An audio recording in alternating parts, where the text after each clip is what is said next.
Hey everyone, my name is Sean Cecil from the Oculus Institute, and today we're going to rethink the Japanese concept of Ikigai.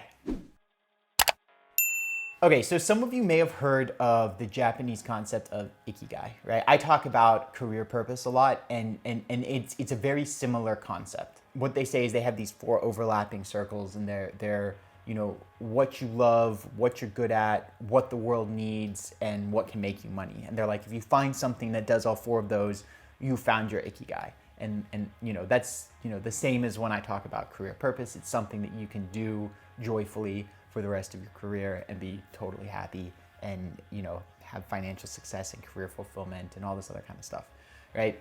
And that's great, right? I'm all for that.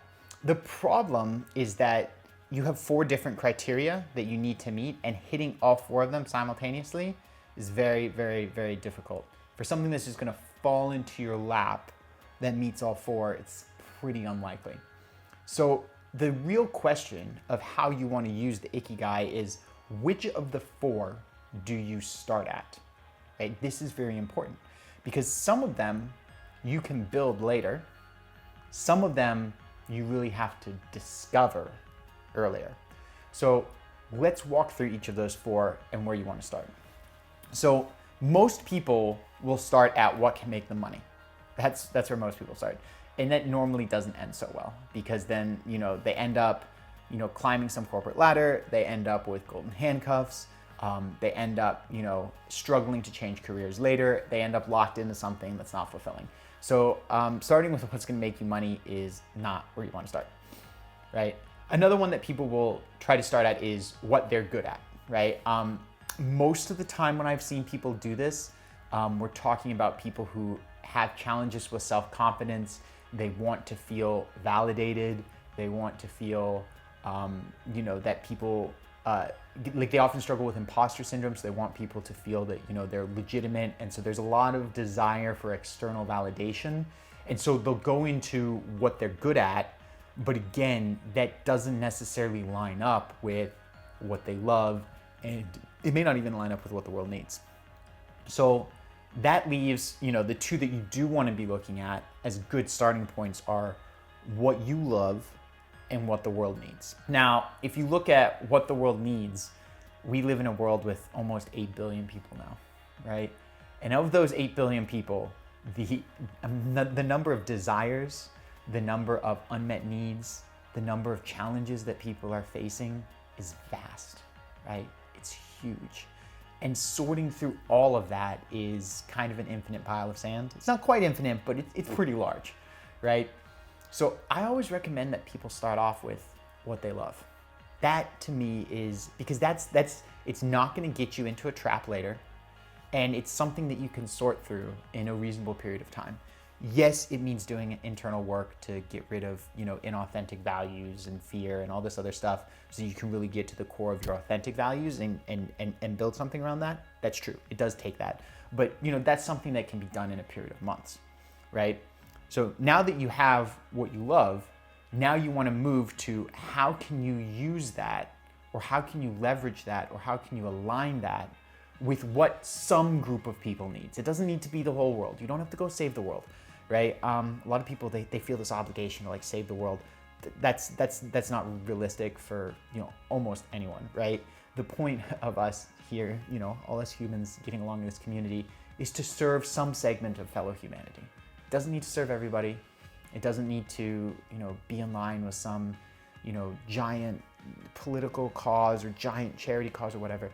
Just find some group of people where you can make their lives better doing what you love. That's it. It's not that hard. And in a world of 8 billion people, there's a way to do that, right?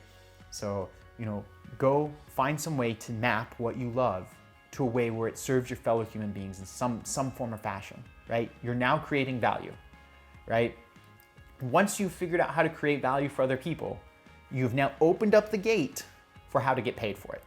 How to get paid is just learning persuasion, learning marketing and sales, right? So that you can then, because if you're creating X amount of value, right, that can be translated into dollars, of which they're going to keep some, because if you charge the same amount of value you're creating, no one's going to pay for it. It's going to be 50-50. You want to charge less than the value you're creating, right? So you get a cut and they get a cut. It's a win-win situation, right? The key is to be able to persuade people that you can in fact deliver the value that you promise. And that's what marketing and sales is all about. It's about finding the right people and making sure that they know that if they pay you, they're gonna get more than what they paid.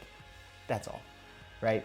So now you've gone from what you love to what the world needs to how to get paid for it. Now the question is, are you good at it? And the truth is there may be aspects of it, or maybe even all of it, that you're not good at the beginning. But that's the beauty of the human brain. It has a lot of what's called neuroplasticity. So you can learn, right?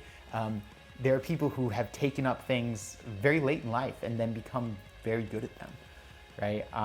So what you can do is, if you now put together this whole plan of what you're gonna do, who you're gonna do it for, how you're gonna serve them, how you're gonna monetize it. And if you need to learn some of the core skills to deliver that, maybe this is something that you did for yourself, and then there are other types of situations that you aren't necessarily familiar with, but you can learn, right? You can learn how to get good at that. You can learn how to get good at marketing and sales. You can learn how to get good at whatever aspects you need to get good at to build this career, right?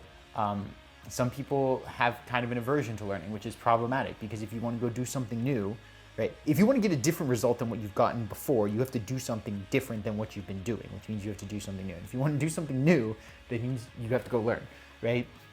So generally the order you want to go in is you want to start with what you love, find a way to map that to serve some segment of humanity, find a way to persuade those people, to attract those people and persuade them that they're going to get that value so that they'll pay you, right? And then get good at all of the delivery and execution and all these other things that are necessary. And once you have those four, now you can actually go forward and do it, right? Obviously, you want to get good at the skill before you start selling yourself, because you don't want to overpromise. That's not right.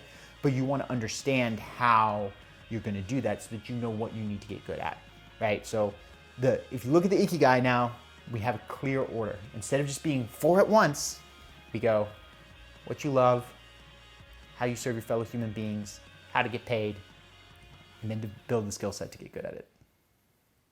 Before you go, I've got a free gift for you. So if you found this video valuable, if it helped you see the world in a new way, and you're interested in building a career that's going to bring you both personal fulfillment and financial prosperity, then I've got a free presentation for you to help you do just that. So if you go to the link below, it's www.oculusinstitute.com/workshop. That's www.oculusinstitute.com/workshop. Then it'll take you to a registration for a free presentation. It's about 50 minutes long, that's 50, and it's gonna give you the step-by-step process to building your dream career. See you there.